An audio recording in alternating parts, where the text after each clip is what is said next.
back, ladies and gentlemen. Welcome to the inaugural episode of Skrew News for 2022. So apologies, guys, but life hit us hard, and we did take a break over the Christmas and New Year's period, and now we're back. We're back for 2022, and as they say, in life, the moments of peace are just gaps between war. So there's a lot going on around the world at the moment. And even here in Australia, we've got some massive floods and torrential rain. And so you think life is going to settle down and it just moves on to the next problem. But anyway, we've got it good here, so I'm not going to complain too much. But welcome back, guys. I'm Mozsta69 from the Skeleton Crew, and you all know my wingman Ace 36, and we're back with another episode. And on this week's episode, I wanted to start off with something that everyone else has waded into, the swamp of the salt factory, if you like, that has been erupting all over the community in regards to several things that have happened. There's a lot of negativity at the moment in the community, and I just wanted to come in at this late hour and get your opinion, Ace, on what you think and what your thoughts are. It's been a few months since we've spoken, and let me just recap for the viewers at home a series of events that I believe have kind of triggered a lot of people in the community. And I spend a lot of time on Spectrum, literally every night before I go to bed. I read posts and stuff, and in the 4 years that I've been here, it's been the most negative kind of feeling or sentiment towards the game in this last few months. And to give you some context, there's been a series of events that have kind of, I believe, all had their little part in pushing the community, let's say, over the edge, if you like. Now, is that over the edge impacting the money that's going into CIG? That's yet to be determined, but at the moment they're having a great year in fundraising, which is a good thing. I don't want the project to die by any means. But nonetheless, there is a sentiment of negativity that I've never seen before in the 4 years that I've been around. So this is just my perspective on it. It could have started with during Christmas. There was like a 12 days to Christmas event, and every day or whatever, CIG would give the community a little present, a skin. What else were they giving? Some wallpapers, a knife, yeah, like really cool things actually. And I was very thankful for what they were giving. And as it was building up to the 12th day, there was a picture of a bike, and everyone was like, "Wow, is CIG going to give us a hover bike? It's going to give the loyal backers a hover bike."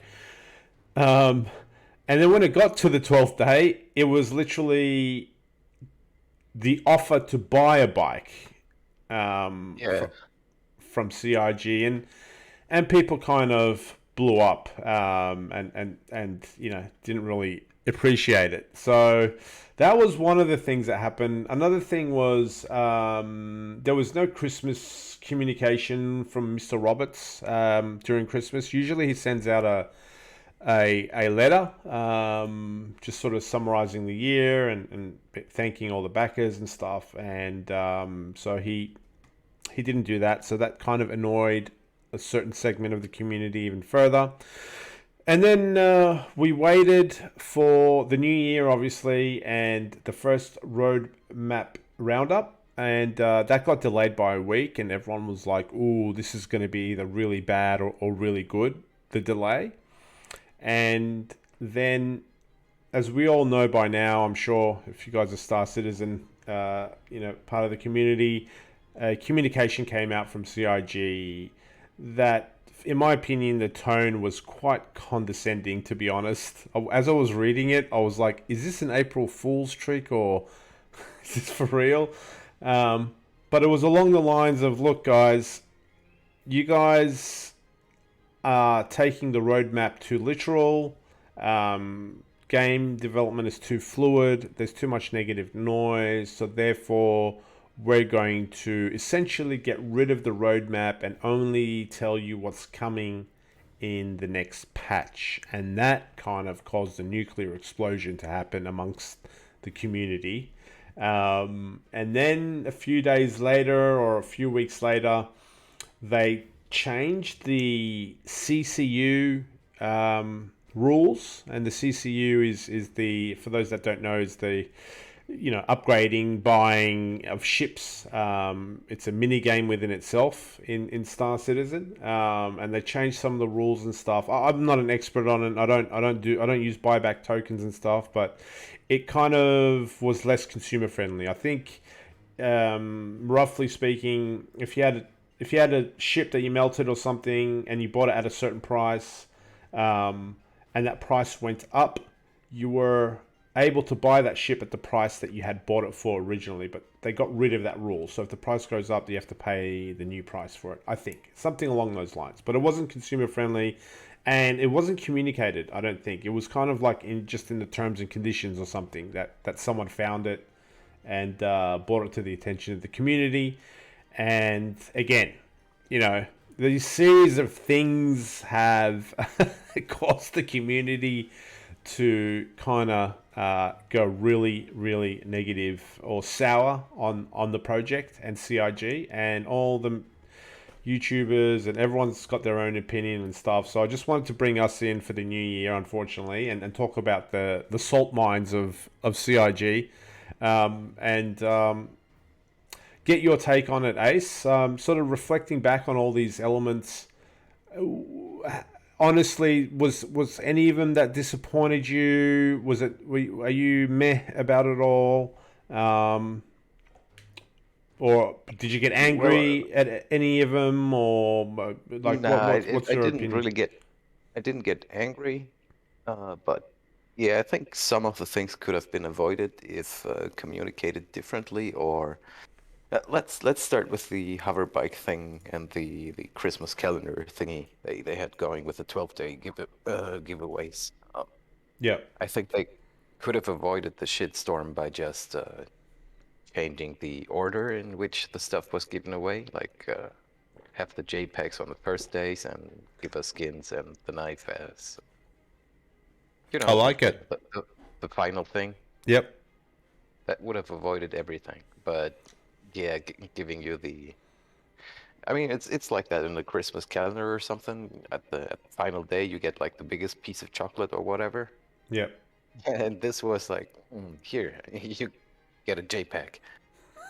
That's it. And yeah, people got salty, and I can understand to a certain degree, but it's free stuff anyway, so yeah, not sure you should be complaining about it. It's just not a smart move from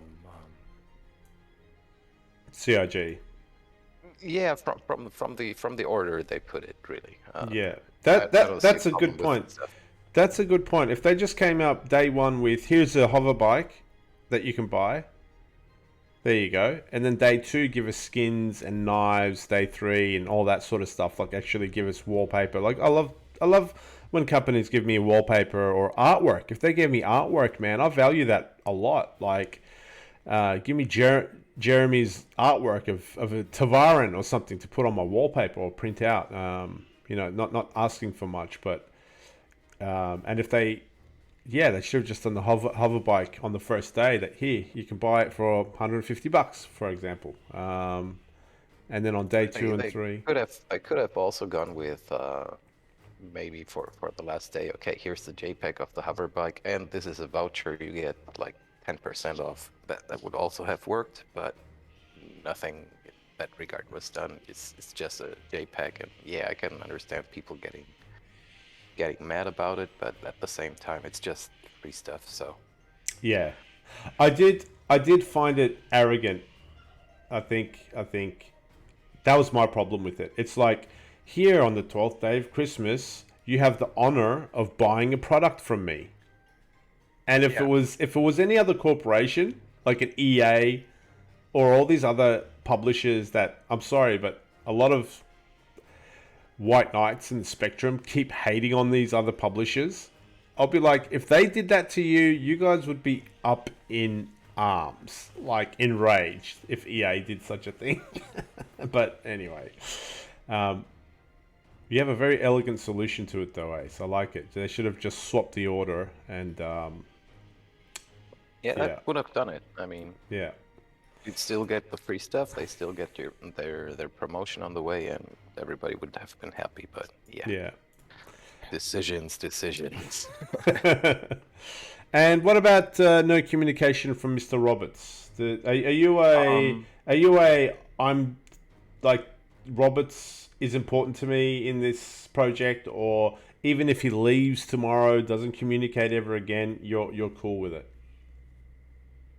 I'm a little bit off in the middle, I'd say. Like, I could live without the Christmas letter. That's no problem. But I can see how people want the letter since it has been done over the past few years. So, but I get the guy's busy with moving, so Yep. I'm not gonna complain about that. Yep. Yeah, I don't know how I feel. I feel there was a certain charm to the Star Citizen project when Mr. Roberts was front and center. And I feel with him stepping back and disappearing, it's becoming more of a faceless corporate relationship, as opposed to what it was before. So I love seeing Mr. Roberts on videos, front and center. It kind of reassures me. I don't know why, but it reassures me. But I feel like it's more of a cold relationship if he disappears and we just get kind of... I wouldn't even know who the spokesman would be if Mr. Roberts disappeared. Like, who would even come out? And it'd just be Jared, maybe, the community managers. But I like when a CEO comes out, Stephen Jobs or whoever comes out and presents their plans for the year. I feel like I said, it becomes more of a corporate relationship, and I fear that's kind of where we're headed as CIG grows. Anyway, that's avoidable though in the No. long run. That's Yeah. probably gonna be what it is. Yeah. So About the negative tone of communication to explain the roadmap changes. I didn't take it as negative, and I can understand they pulled the move. Am I happy about it? Not necessarily, but then again, I don't check the roadmap that often. So it's not that big of a game changer for me, personally. But I can understand if people get mad. However, I mean, the roadmap gets changed every time there is a roadmap roundup, so yeah. it's not very indicative of what's gonna happen anyway. So Yeah. I divided this situation into two components. I felt the communications was like almost an April Fool's letter. Like, you don't understand game dev. the communication was shit. No questions. Yeah, like I thought that was the most horrible. I don't know how it got through the vetting process. I'm convinced that it got through the vetting process, and there was almost some animosity towards the community, and they were like, "Let him have this type comms." And then I was briefly massively disappointed and scared that they've cut the roadmap, right, when it happened initially. But now I feel like I wish they would have done this from the beginning, but I know they couldn't because a lot of hype was generated by the roadmap, and I'm sure a lot of money came in from the hype generated by the roadmap. But right now, I feel like it's the right thing in the sense that, like you said, the roadmap's always changing anyway. It was almost a bit of a joke. They would not only not hit 10, 20, 30% of their marks, they would not hit like 70, 80, 90% of what was on the roadmap. So, but right now, my expectations are exactly where they should be. I only know what's going to come out in the next patch. It's not really a roadmap anymore. It's just what's coming up in the next patch, and then it's all minimal stuff. It's stuff that they're like really convinced that they can deliver. And then like today or yesterday, they announced they're adding something to the roadmap. So it's like the first time that nothing was taken away from the roadmap because they're so adamant they can deliver these 4 or 5 things. But then they added something as well. So my expectations are where they should be, rock bottom, and then they'll come in with a pleasant surprise now and then and add something for the And over deliver. exactly, yeah. Instead of having 30 things that I'm like, oh my god, we're gonna get Vandal Civilization, we're gonna get marriage, we're gonna get fishing, we're gonna get this, and then it all gets ripped away again and again and again. And they could see the future, right, Ace? Like every quarter they're gonna be ripping out 80% of the roadmap. They knew that wasn't sustainable. So in the long run, I think that's a great decision, and my expectations are low. But the communication was poor form again. I don't understand how that got through the vetting process, but it is what it is. There is no roadmap. It's just next patch update or whatever, next quarter's update, and surprisingly, now that I've sort of raged, I'm okay with it. Yeah, but that's how Star Citizen works. You rage for a moment and then you get used to it and then it's okay. Yeah, exactly. Cool, man. The CCU stuff. Are you a big CCU player like some of my friends? Yes and no. Yes and no, I'd say. I don't keep stuff in my buyback. Mm-hmm. I have stuff in the buyback, but it's not like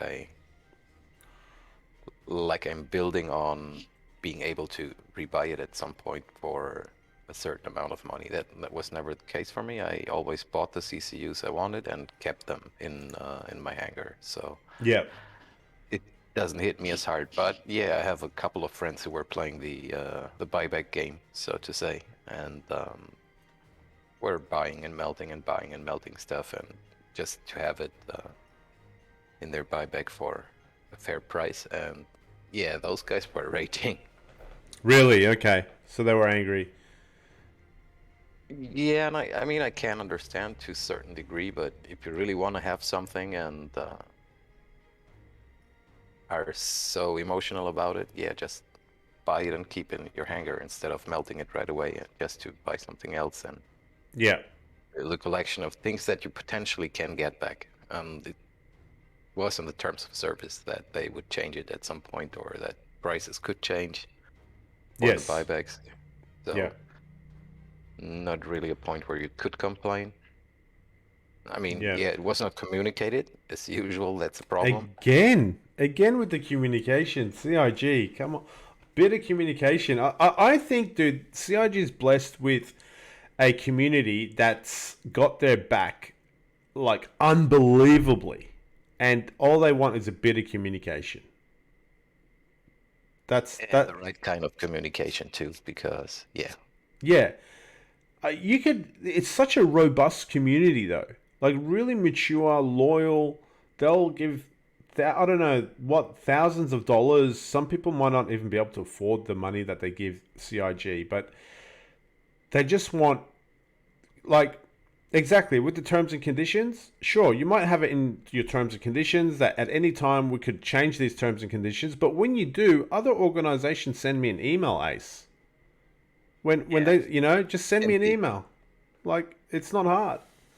Yeah, I learned about it through the forums, so it's not the best way to, Yeah. especially because they do indeed know that many people have stuff in their buyback and plan on, or were planning at least to get stuff back at another point in time where they had the actual funds to buy an additional ship in the buyback or whatever. But yeah, I Mate, can see how it, many people got angry and left. it's the biggest gameplay loop in CIG that people are playing. Like, Yeah, you know? for some it is indeed. Yeah. Yeah. All in all, dude, that kind of sums up all the salt mines of Star Citizen. For me, I'm getting like I go into Spectrum. I'm over being negative. At CIG for the missteps and the miscommunications. I hope they do improve their communications. I hope they've learned some lessons that all we need is communications. Like you can give us bad news, you can deliver it on a platter, and we will digest it and smile and move on. Like, but I'm kind of I'm ready to kind of look towards 2022. I know there probably won't be that much happening in the PU because their focus will be on Squadron 42. But I found myself wallowing too much in the negativity that was in Spectrum. I still go there every night, but now I kind of protect myself from all the negative stuff. And I'm hoping that people have to make a decision whether or not you want to support the project. And if you don't, then just leave it. And move on with your lives, and there's so many wonderful games and stuff out there that you can look at positively and have a positive feeling towards and embrace and use your time wisely, because life is short and there's no point wallowing in negativity for a large amount of time, especially for computer games, right? So I'm kind of shifted gears and eagerly awaiting to see what happens on the project. So that is the CIG Salt Fest. I just wanted to get your opinion, Ace, on it. And the other element of news was obviously all the events that have been in game over Christmas and January and February. 3 events all happening at once, like juggling 3 balls. We had Jumptown, we had Xenothreat, we had Ninetales. I realized you took a break from computer games and stuff. Ace, did you? And there was also a free fly as well, actually, for new players. I'll tell you about my new player. Actually, last night I was playing and there was a poor new player who got stuck in jail, and I was just desperately just trying to help this guy because, new players, if they don't have friends showing them what to do, it's a tough game. It's definitely a tough game. Absolutely. It's a big learning curve, and there's just so much. Yeah. I was literally streaming and playing with friends, and I was typing paragraphs into chat because I just wanted this guy to have a good experience. He literally didn't know, and nothing was working for him in prison, and it was a bit rough for him. That's the next thing. If prison works, it's okay, but usually doesn't. So yeah. So have you had time to partake in Jumptown 2.0, Xenothreat, and the Ninetales event? I didn't play the Ninetales event. I played 1 or 2 sessions of Jumptown and a few sessions in Xenothreat, where I was mostly doing PvP. Yep. And yeah, nothing too fancy. It was basically the same event as last time. It was just easier to go in and shoot other people because of the friend-foe recognition thingy. Yep. So you're predominantly on the pirate side? Why do I even ask? I thought, like, it's the best time to engage in some big PvP battles, and the good thing about it is it's not permanent now. So when not now, like later on, it will have like serious impact on your character or your what's it called, your reputation system and whatnot. So now it's just you go in and shoot the stuff you want, and that's it. And I still managed to get the CDF reputation to max level. So yeah, we should actually. That's an interesting point. We should talk about the reputation system that they announced. That at the moment, what you do in the verse, like your reputation, doesn't really impact how others react to you at all. You could have a great relationship with this faction, shoot them twice accidentally, and then they'll come after you and kill you, even though you're like extremely high standing with them. So now they're looking to tie the reputation system with the behavior of the NPCs towards you. So the higher the standing you have within a faction, for example, you get more leeway with accidentally, and I'm doing this in hand quotes, accidentally shooting them. And amongst other things, you could become even such good friends with them that they could protect you when you're getting attacked in the future. So your reputation is now what's driving how the universe interacts with you, and I think that is awesome. I think that's brilliant if it works out. I just want to say there's one thing I've learned from all the salt stuff as well. I was listening to my previous podcasts, right? There's one thing, sorry, I forgot to mention the most important point, just rewinding. One thing for me, Ace, I'm going to have a hype check for myself, right? So, for example, dude, we were talking about trip mines, right? And how wonderful trip. I was rerunning the podcast, and I was like harping on about how amazing it's going to be, how awesome it's going to be. But yet, to be honest, dude, trip mines have been underwhelming. Almost zero, Mm-hmm. 0 out of 10 impact into my life.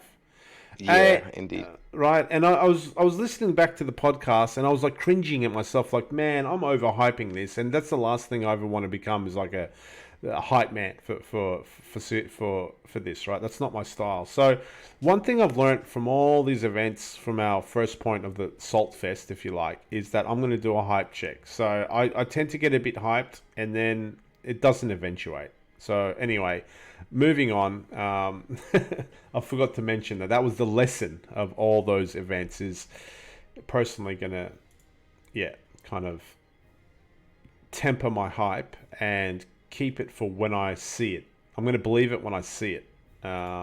It's going to be my philosophy going forward. Yeah, I think that's a good approach to the whole thing.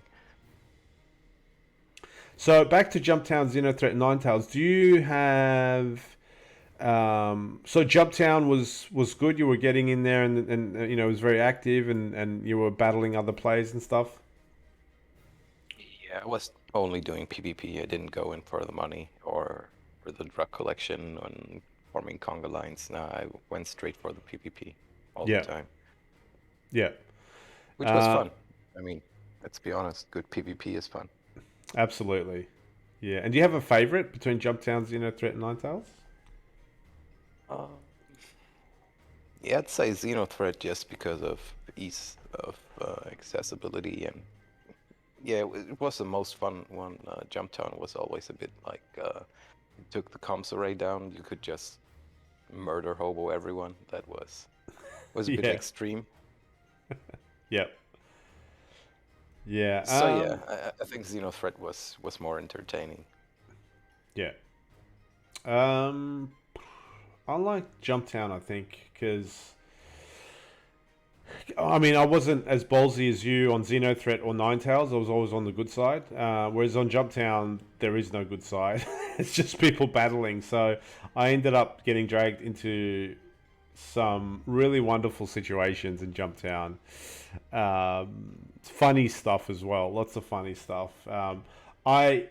Most of my org mates were away for Christmas or weren't online, so I was playing, very undermanned, sometimes by myself or with just one other person. And I don't know if I said this in the last podcast, but one of the funniest experiences I had was me and a friend in a Redeemer. Big shout out to Chopper. I don't know if I mentioned this to you. I probably did. But we were unable... I recognized that that Jumptown was under the control of some big PvP players. I'd never seen these guys in the verse. I've always seen them in Arena Commander.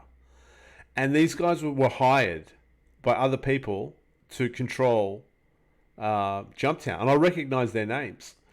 And yeah, I was like, no way am I going to take this guy out. We tried, we died. So we came back with the Redeemer. And we were outnumbered, I think, 2 or 3 against one Redeemer. And my friend came up with a brilliant idea. I only had one friend in the turret. He's like, dude, land and I'll jump out and I'll grab a box. You take off in the meanwhile. And then when we're ready, come back, land, and I'll jump in with a box. And we'll try and do that. And I'm like, are you crazy? That's not going to work. It worked. We were getting chased. I was getting chased and fired upon continuously in the Redeemer. I would land, open the door. The guy would run out. Don't ask me how he didn't get shot in the face as he's coming out. I don't think they even expected us to be doing this. I'd take off. I'd be getting shot. They just weren't getting through the Redeemer's shields. I'd land. He'd jump in with a box, go back, and we did it like 4 or 5 times. I don't think they knew what we were doing. I don't know, man, but it was the craziest thing I've ever done. Where we actually didn't have control of jump down. We were outnumbered, and we still ran off with like 6 boxes under heavy fire. It was one of many fun moments. Another time was like I was hiding. I don't know if there was another org that was actually in control doing a conga line, but there was battles raging around. So they secured Jumptown, but I was hiding underneath the building. And I think I just walked out and joined the conga line, and they thought that maybe I was in their party, but I didn't have a pip or something. So I got boxes, and I was storing them under the building. And then an A2 came and blew everyone up, and then it was safe for me to go back and get more boxes and yeah, anyway, lots of A2s. Yeah, and one of the sessions we had, I played with a couple of guys, and yeah, we let everybody work there, and everybody was happily forming the conga line till we decided, okay, let's kill everyone and take their shit. That also worked. So yeah, we blew up their ships and took all the cargo and made a lot of money that session. Yeah. But yeah. And I think those events are closing up now. I did play Ninetales last night, but yeah, I think they're winding up. And yeah, three events kind of all happening at staggered times. I think it's good. Any content's great, so I'm not going to complain about it. I'm always going to complain about the desynchronization, the lag, the rubber banding, all that stuff. That's all still there. I think technically the game's in a poor state. Synchronization's getting crazy out of hand. Like, me and my friend are almost seeing 2 different worlds, and we're on the same ship. Like, damage states, everything. We were like looking at, like, it's crazy. The desync's crazy at the moment, and you don't stuff like asking your turret gunner, dude, are you even firing? And he's like, yeah, I'm firing all the time. It's just it's out of, you don't see the lasers, you don't get the sounds. So yeah, it's insane, crazy desynchronized at the moment.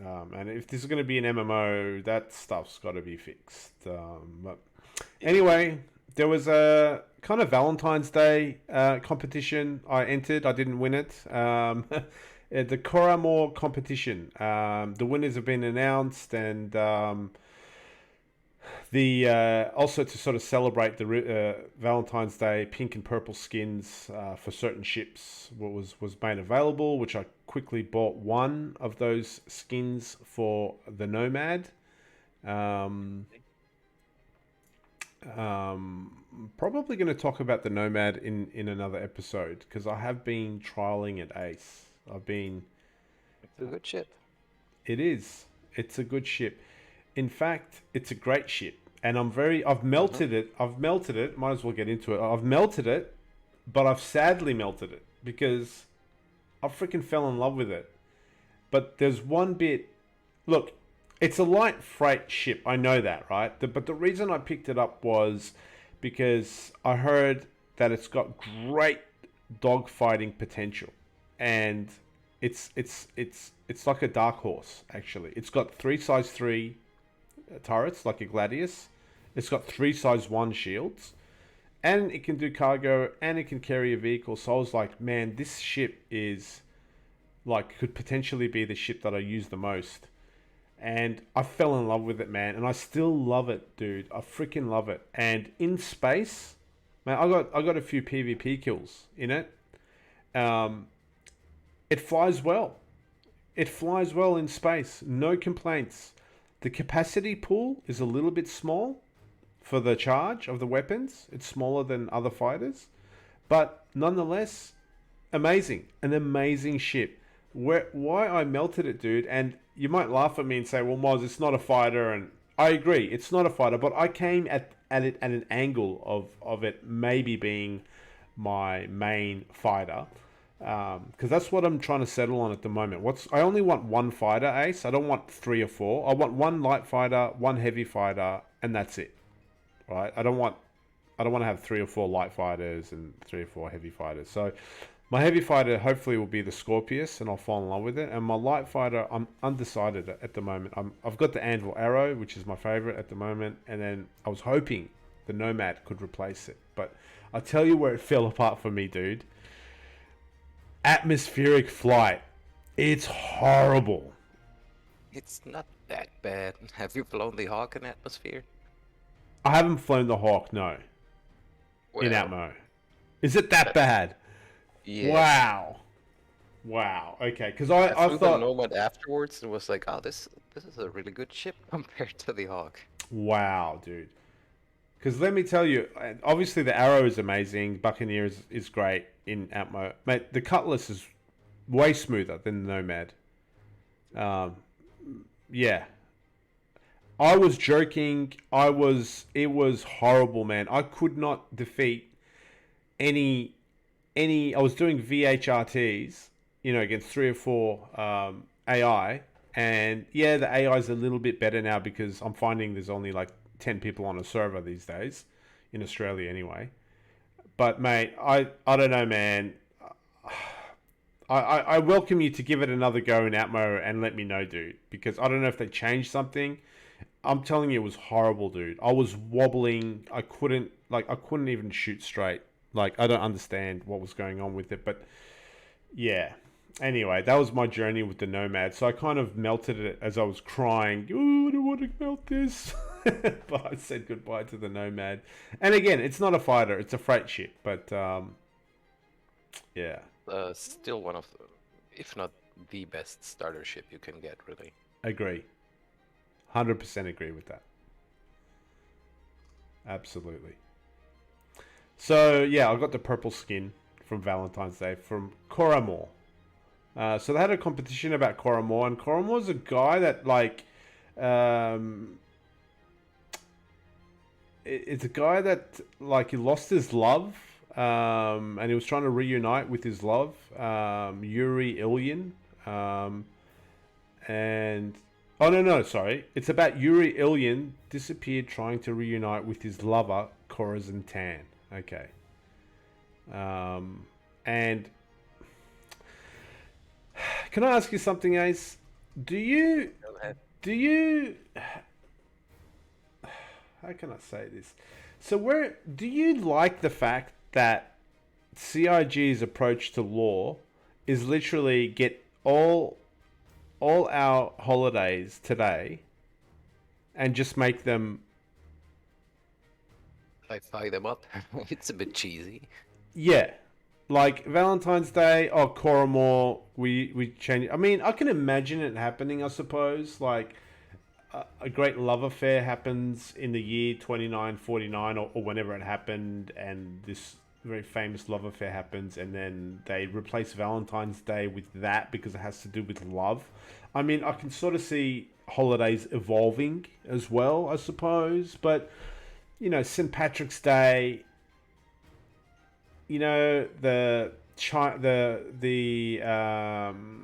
New Year. The Chinese and stuff like New that. Year. Yeah, I guess that's just their way to make it internationally viable, because in many countries people don't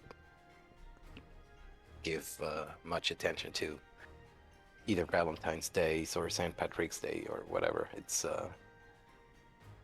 I don't like it. I don't like it. So yeah. I guess it's just another way of uniting mankind, so to speak, in a fictive future. Yeah, I wish they come up with their own things, which had nothing to do with today's holidays. Like, think about this, man. Think about Fair enough. humanity. Think about humanity across 100 solar systems or whatever, however many solar systems, right? Think carefully of the human nature, like, like the Expanse. You know the Expanse sci-fi, like the guys on Mars. They like humans. Forget about humans on different planets, mate. When we're in different countries on the same planet, we have different dialects, we have different cultures, and we don't give a crap about each other's cultures. Like the guys that grew up on Africa, the guys that grew up in Europe, they have their own sets of heroes, they have their own sets of holidays, they have their own sets of, whatever, right? Now, expand that out to another human settlement on Pluto. Do you like, first of all, the humans that go to Pluto, they're not Chinese or Americans.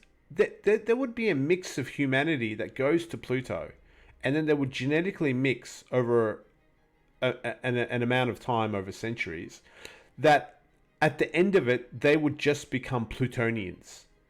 There wouldn't be there wouldn't be a guy going, I'm Scottish. No, mate. You mix. Like, you would have mixed with a million different races, and you just identify as a Plutonian. And then a Plutonian is not going to give a rat's ass about St. Patrick's Day. A Plutonian's not. I agree.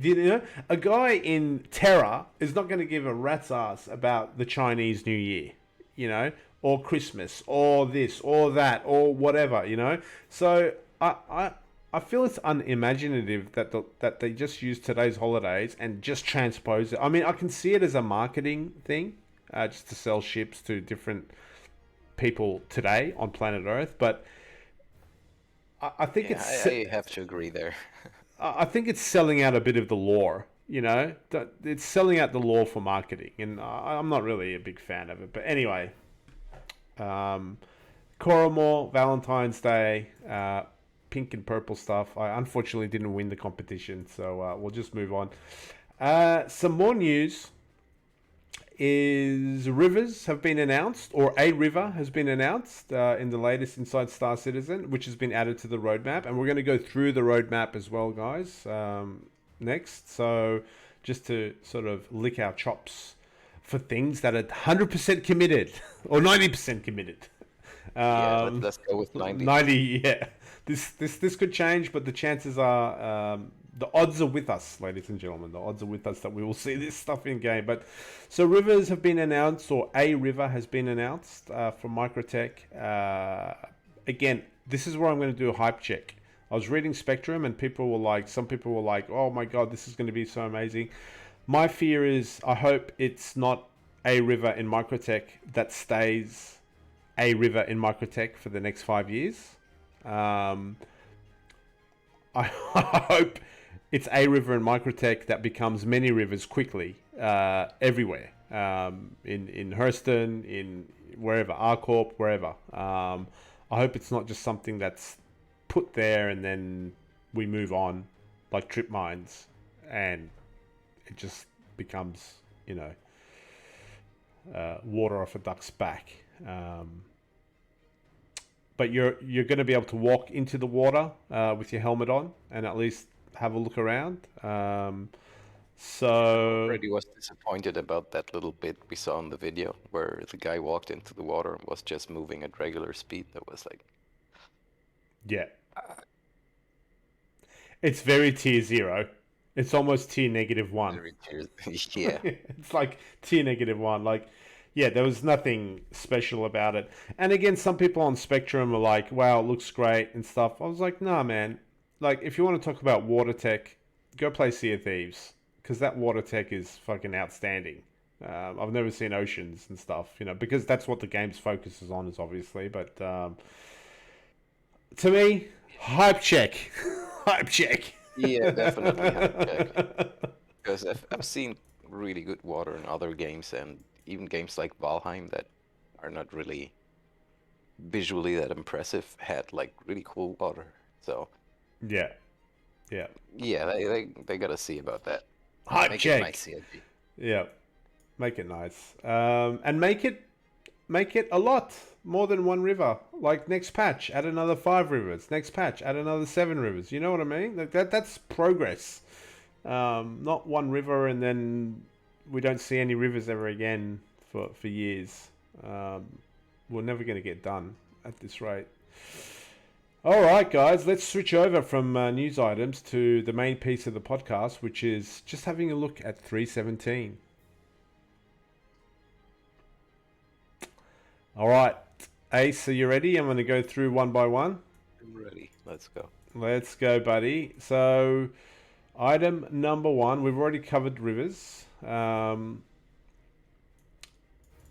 by the way, do you like fishing in games? Yeah, to a certain degree, yes, of course. Okay, cool. But we'll need stuff like fireplaces and survival mechanics and prepping Campsites. food and stuff like that. Yeah. Yeah. I'd love to see all that in Star Citizen, but I'm checking myself right now. Yeah. I think that's going to be our... I'm going to have a logo for it, like flashing up on the screen every time we say hype check. Maybe not the worst idea, yeah. DNA head textures update. So, implementing art updates for DNA archetype heads that will improve the quality of all DNA heads, both for players and... So, what are your thoughts, Ace? Welcome it, but for 89% of the time I'm having a helmet on anyway, so it's not that much of a deal. At least not right now, or at the moment. It's not gonna be a game-changing thing. Sure. For me, this item shows me how complicated and difficult it is to add anything in this game. I was expecting maybe a lot more heads, a lot more beards, scars, things that are prevalent in every other single game to now be deployed quite easily in the game. But the simple fact that all they can do is just improve the, I think, Being shiny. the existing head types really displays how difficult it is working with, eyes being shiny. Exactly. There are these small things, dude, that this is not CIG's fault. This is not me hating on the game. This is just, again, you're trying to build a game that's never been done before with technology that doesn't exist. And, you know, with Lumberyard now as the main horse or steed that we're riding upon. This stuff, I see these little things that to me ring alarm bells as to, this project is going to go on for a very long time. The floodgates. Yes. The floodgates that everyone was talking about, like in the last few years. No, Moz, they're building the tools. Floodgates are going to open. Floodgates are going to open. Floodgates are going to open. Nah. These things... But it's really tiny floodgates. It's a Smurf Village floodgate, yeah. You know what I mean, Ace? Like these things to me, absolutely. These things to me ring alarm bells, mate. I could be wrong. Maybe next patch they'll add 1 million heads with 1 million beards with 1 million scars, like games that I've seen since the 90s. But we'll see. So hype check on that one. Lawville Hospital, Maria, Pure of Heart implementation of a hospital in Lawville. Now Maria's been, for me, I've always loved looking at it from outside, and you can see the people walking like across the window. I don't know if you've noticed in Lawville and stuff. It's nothing exciting. It's just Lawville's hospital, but it's been a very prominent, in-your-face, big hospital in Lawville. So anyway, I'm sure we don't have many thoughts on it. We welcome it, but that's coming in 317, and. What has become a bit of a meme, the next item is the coffee shop vendor. But again, Ace, only at Area 18, dude. Do you know what I'm saying? Yeah, it's the only place that drinks coffee. Everybody else is like, we got pips. Everyone else is animals. Savages. See, this is why Area 18's my home, Ace. Coffee. I knew it. Where's Yeah, it? well, I don't really care too much about the coffee vendor.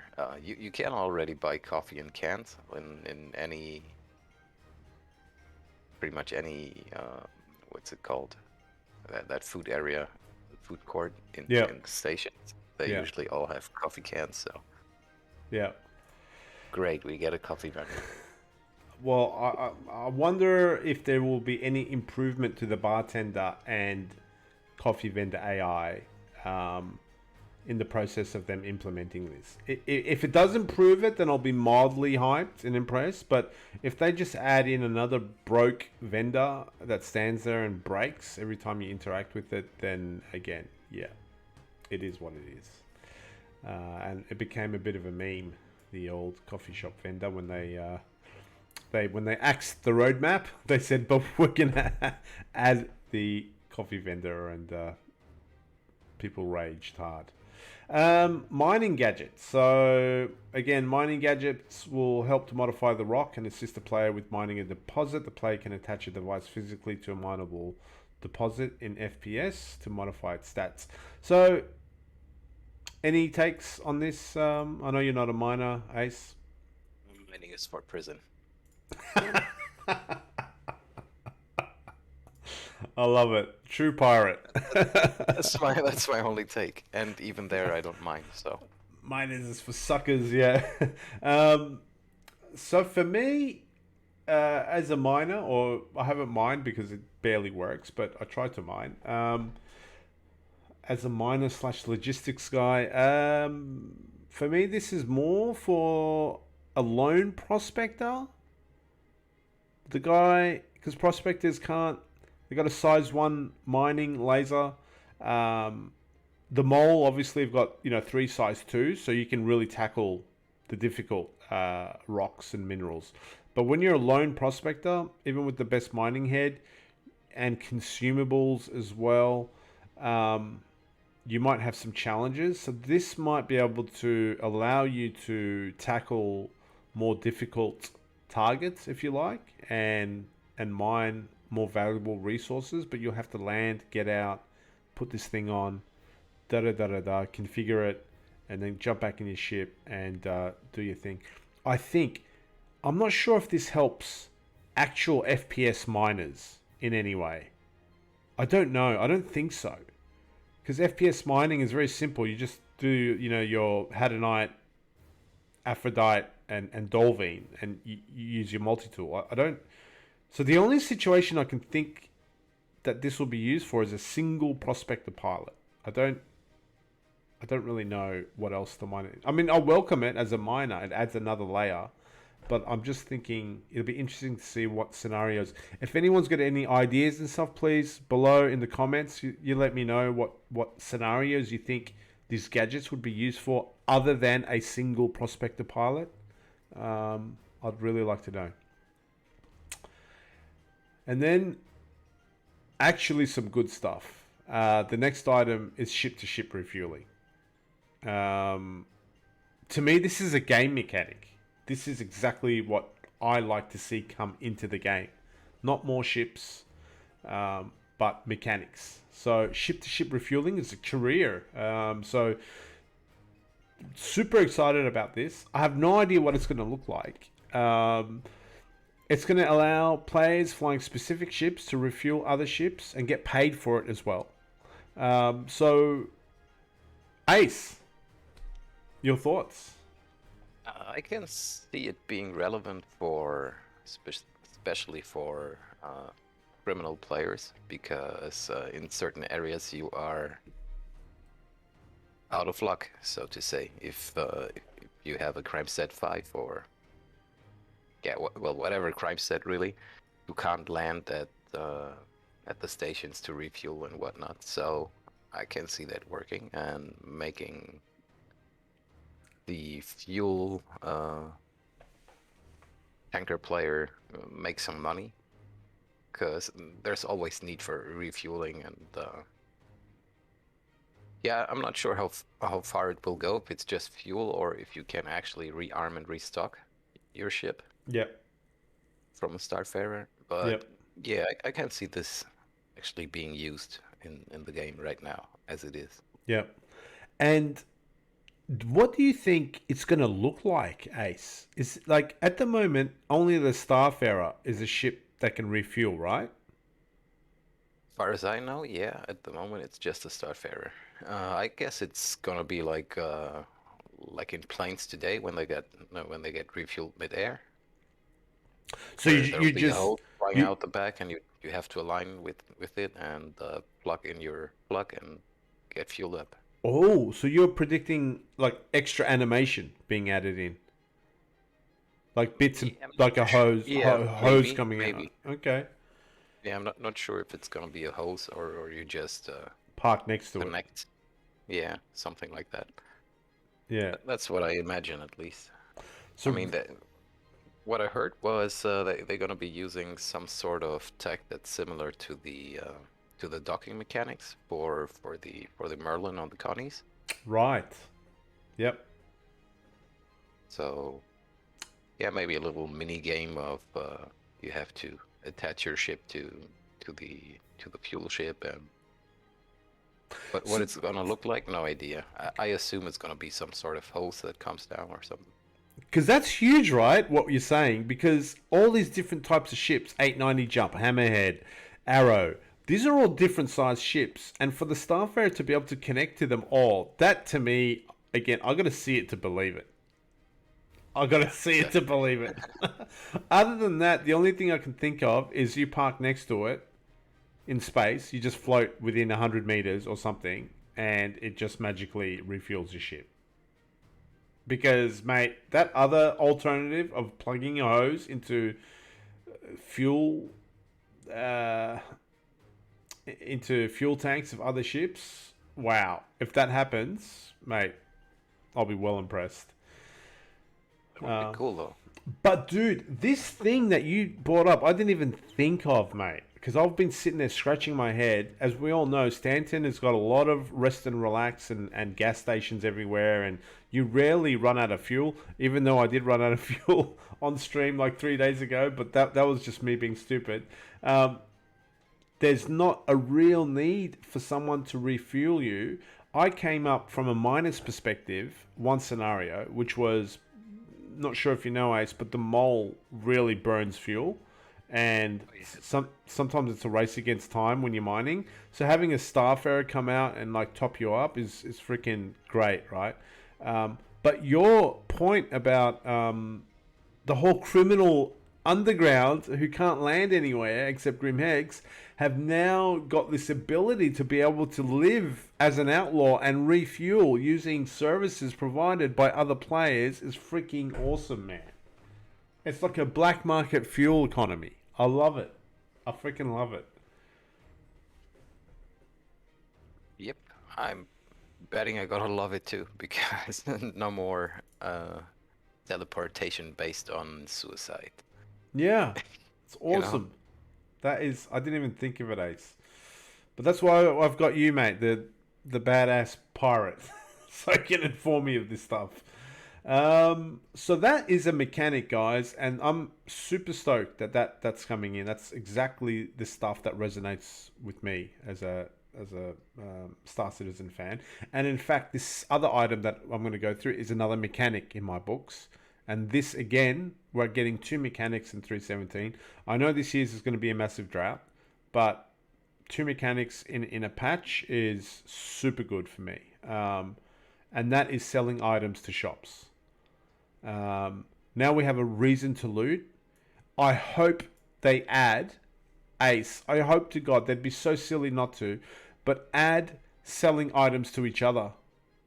I mean, we can do that, I suppose, in a very clunky way. You can drop something on the ground and then we can transfer money. I suppose that can be done. Yeah, it can be done. Yeah. So yeah, I take But that yeah, back. yeah, it's not the most elegant solution though. I agree. Like selling stuff to other players should be. Just automated, like seamless. Yeah, Yeah. yeah, it's seamless and not give the opportunity to scam others. So Yeah.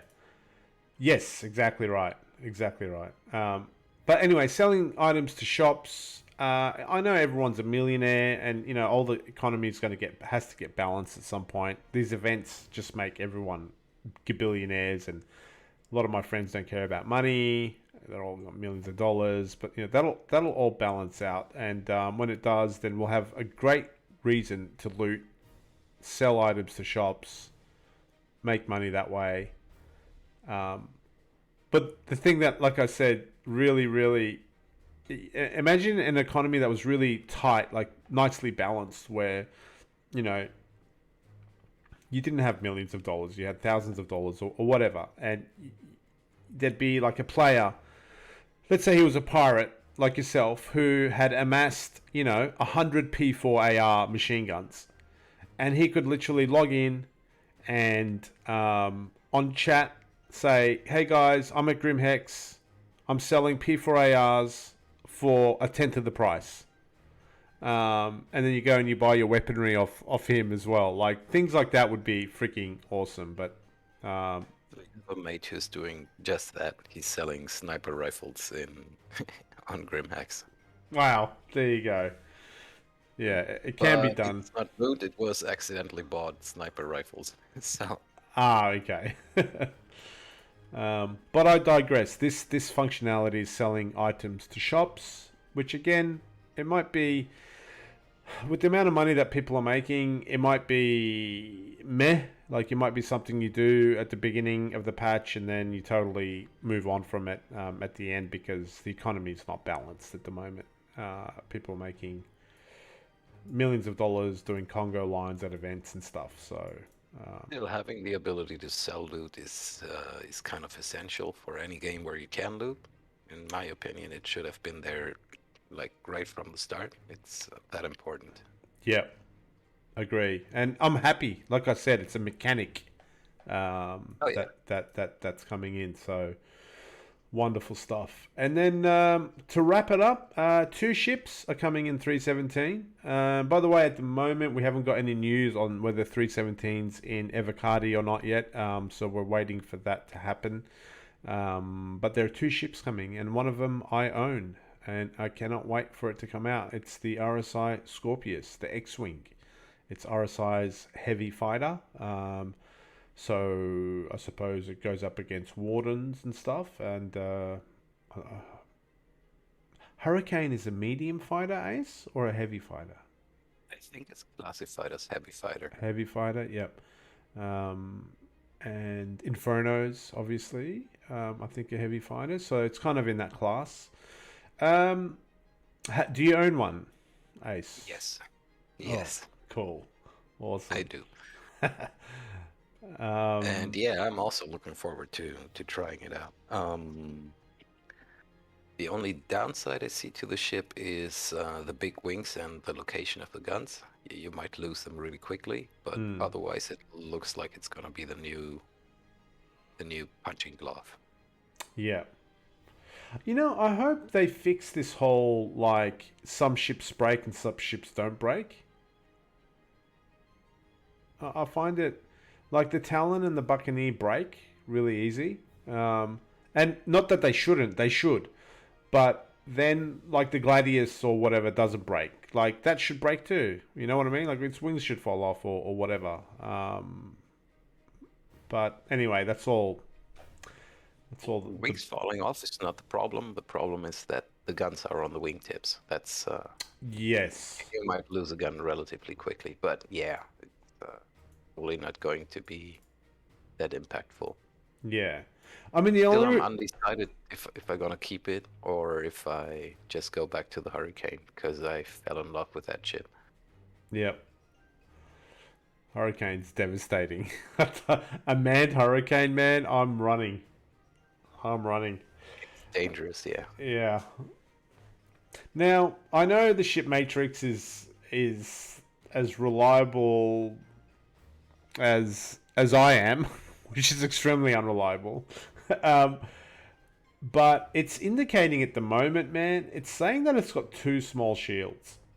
Now, I have no idea if that'll probably change, because I put in comparison, like, the Warden has got...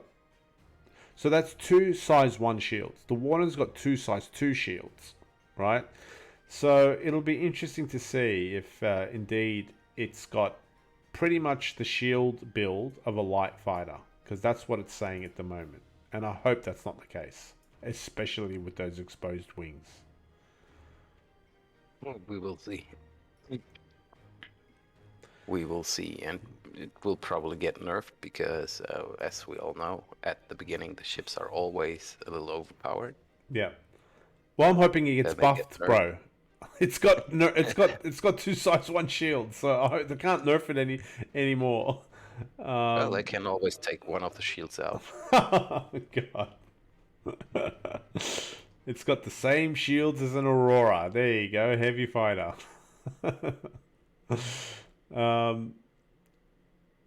And the other ship, which is quite exciting, is the Hull A for you logistics guys. I am a logistic guy, but I'm tied in with Drake and the Caterpillar. And I think this is the first ship. It's the first Hull ship, which is a MISC ship. We've got the Hull A, B, C, D, and E. The Hull E being the biggest logistics ship in the game, and it's got 48 Skrew. It's got 1-person crew, and I think it's the first one that's got that external cargo freight, which is going. We have the raft. The raft also has external cargo. Yes, that's true. Actually, yeah. So all of this is going to kind of mean that cargo refactor, which has kept getting delayed on the roadmap, needs to happen at some point, because now we're getting more and more ships with that kind of external cargo functionality. So yeah, that's gonna be important in my opinion. Like the whole detaching and reattaching of cargo pods. Because without it, I don't see the point of those ships, really. You could just use any other cargo ship, as you said. But yeah, in the future, if it actually works and the cargo refactor thing becomes a thing, and we can detach those pods, it's gonna be essential. yeah, Not even just for logistics stuff. I mean, I always priority. look at stuff from the pirate perspective. Yep. Like the idea is you go in with a few of your mates, and one of your mates is flying a raft, and you rob a Hull A. You gotta get that cargo out somehow, and you're not going to tractor beam that big box onto your ship. That's not gonna happen. So what you would need would be like a raft without containers, and you just grab 3 of the containers floating and haul ass, basically. Exactly. Yep. So yeah, might be really cool once we get the cargo refractor in, but until then, it's just another cargo ship in my eyes. Yeah, but also there's a difference. There's a key difference between the Hull A and the Argo Raft. The Hull A, you can see the cargo as you load it, type thing. If you only have 5 Skrew, you will only see 5 Skrew at the back, I believe. Yeah, that's gonna. Whereas with the Raft, there's always 3 containers, whether they're full or empty, if that makes sense. I'm not sure that's gonna be the case once the refractor gets worked in, because it wouldn't make any sense to transport 2 empty containers if just one is full. Okay, cool. All right. So Yeah. yeah, I want to see this, like having no containers up to full load. That's gonna be a big indicator for people too, if they actually engage in robbing you or not. Yeah. And look, 'Cause you're it's- right. You're right. Maybe before that cargo refactor even comes in, these Hull A's that come out in the next patch, they'll just look like they're full all the time until the refactor comes in. Yeah. Yeah. Yeah, we'll see about that. But yeah, basically, it's something you could get excited for, but I'm gonna hype check myself in that regard too. So Yeah. So we've got ship refueling mechanic tick. We've got selling to merchants again, mechanic tick. And yes, mind you, you might not be using these mechanics a lot, but any mechanic at the moment is better than no mechanics, let me tell you. And we've got this hull A, which is tied to a mechanic, as my friend Solzy rightly pointed out in yesterday's stream, that, you know, if more of these ships come out, then, you know, cargo refactor has to become front and center of being released at some point. So it's a good thing that these hulls are coming out. It's a very good indicator. Hopefully it means, like I said, cargo refactor will be coming out soon. So we need that. Yeah, absolutely agree there. Just so Ace can take it from us hardworking men. Hey, I worked hard for it. You do. God bless you, pirates. You make my life exciting. There's no doubt about it. All right, guys. That's it for Skrew News. Thanks again for joining us, guys. Sorry about the break, but sometimes life hits. We'll hopefully be able to deliver a podcast every 2 weeks and keep you up to date on sort of the big ticket items in Star Citizen, but more importantly, give you our opinions on them, because that's what the internet needs. It needs more people giving opinions, and that's what we're here to do. So looking forward to see you guys in 2 weeks. This is Mozsta69 and Ace 36. Have a nice day. Peace out, guys.